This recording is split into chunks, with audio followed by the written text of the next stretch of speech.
Hello दोस्तों, नमस्कार। मैं अशोक कुमार आप सभी का एक बार फिर से अपने वीडियो में स्वागत करता हूं। दोस्तों आज बहुत ही महत्वपूर्ण दिन है। सन 15वीं शताब्दी में एक ऐसे महापुरुष का जन्म हुआ था दोस्तों, जिनकी आज आज माघ पूर्णिमा के दिन एक ऐसे महान संत का हमारे समाज में जन्म हुआ था, जिसका पूरी दुनिया में महत्व है। दोस्तों बाबा संत रविदास जी का जन्म गुरु संत रविदास जी का जन्म आज के ही दिन हुआ था। दोस्तों ये माघ पूर्णिमा बहुत महत्वपूर्ण रखती है अपने आप में। ये बसंत ऋतु का एक बहुत बड़ा त्यौहार है। और दोस्तों ऐसे महापुरुष हुए जिन्होंने हमारे समाज को एक ऐसी दिशा दी जो आज उनकी पूरी दुनिया में प्रभाव है। दोस्तों अच्छाई बुराई का जो प्रतीक होता है ना, उसे समाज अपने आप ग्रहण कर लेता है। दोस्तों गुरु संत रविदास जी ने ऐसे ऐसे निचले तबके में जन्म लिया जहां छुआछूत, भेदभाव, इस तरह की तमाम ऐसी परेशानियां थीं, लेकिन उन सबको दरकिनार करते हुए उन्होंने समाज को एक नया आईना दिखाया।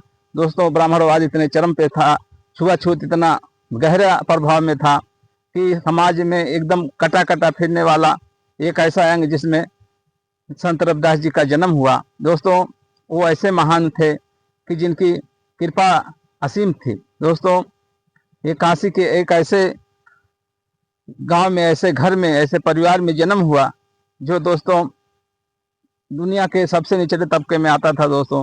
लेकिन उन्होंने सब कुछ काम करते हुए, अपना जातिगत पेशा करते हुए, अपने धर्म का निर्वाह करते हुए उन्होंने ऐसे समाज की नई दिशा रच दी जिससे सारे लोगों का दिमाग ही खुल गया। दोस्तों आज हम इस आधुनिक युग में भी इस तरह के प्रभाव से प्रभावित हैं, जो कि आप सभी जानते हैं। दोस्तों उस समय क्या रहा होगा कि आप सोच सकते हैं कि 15वीं सदी में जब ये संत पैदा हुए तो कितनी कठिनाइयां थी समाज में। तरह तरह के भेदभाव, तरह तरह के दुराचार होते थे दोस्तों, और ब्राह्मणवाद इतने चरम सीमा पे था जिसके कोई जवाब ही नहीं।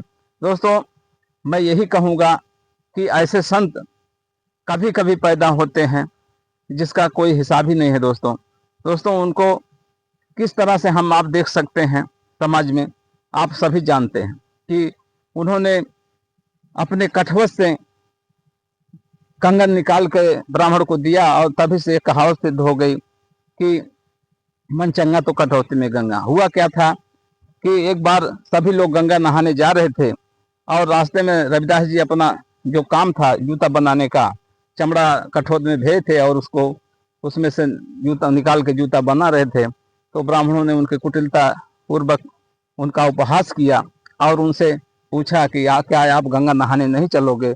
उन्होंने कहा कि नहीं, हम गंगा नहाने नहीं चलेंगे, आप जो है आप सब जाइए, हमारी कठौती हमारे लिए गंगा है, यही हमारा कर्म है, यही हमारा सब कुछ है।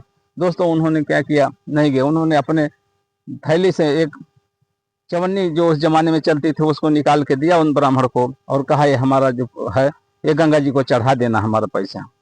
दोस्तों ब्राह्मण तो चालाक होते ही थे, वो गए गंगा में डुबकी लगाए, और फिर जो है गंगा जी को अपना अर्घ किए। अर्घ करने के बाद उन्होंने गंगा जी से कहा कि रविदास चमार ने ये जो है आपको, ये जो है चवन्नी आपको दिया है।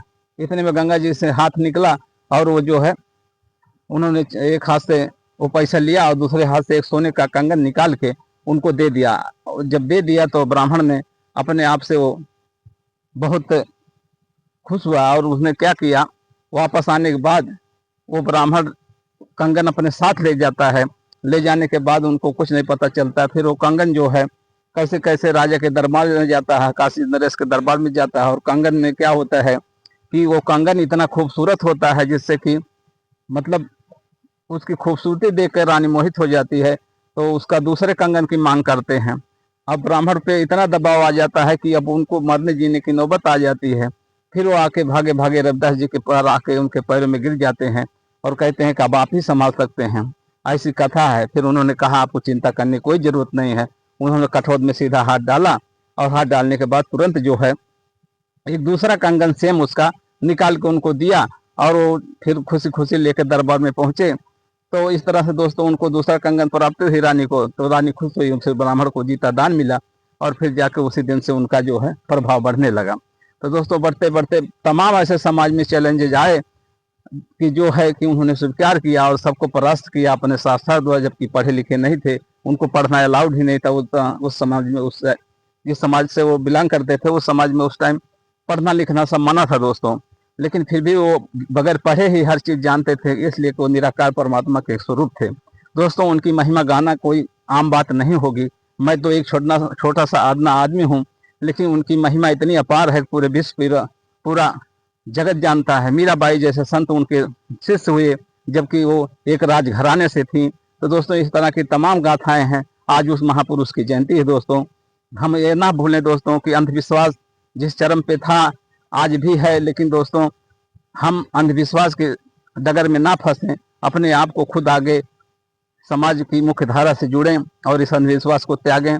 छुआछूत, जातिवाद, ये सब दोस्तों कहीं से बन के नहीं आया। हमारे आपके बीच में कुछ मुख्य लोगों ने, जिनको अपनी जरूरत समझते थे, उसी लोगों ने ये सब बनाया है और उसी वजह से सारा जो है ये हमारा विधान चल रहा है दोस्तों। हम ये जानते हैं कि अगर हमको समाज के लिए कुछ करना है, मुख्य धारा से जुड़ना है, तो हमको ये सब त्यागना होगा दोस्तों। तो दोस्तों आज उस महान विभूति का, महान संत का आज जन्मदिन है।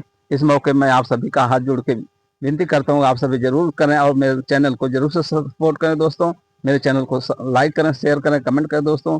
इसी के साथ मैं आप सभी का धन्यवाद करता हूँ दोस्तों। धन्यवाद।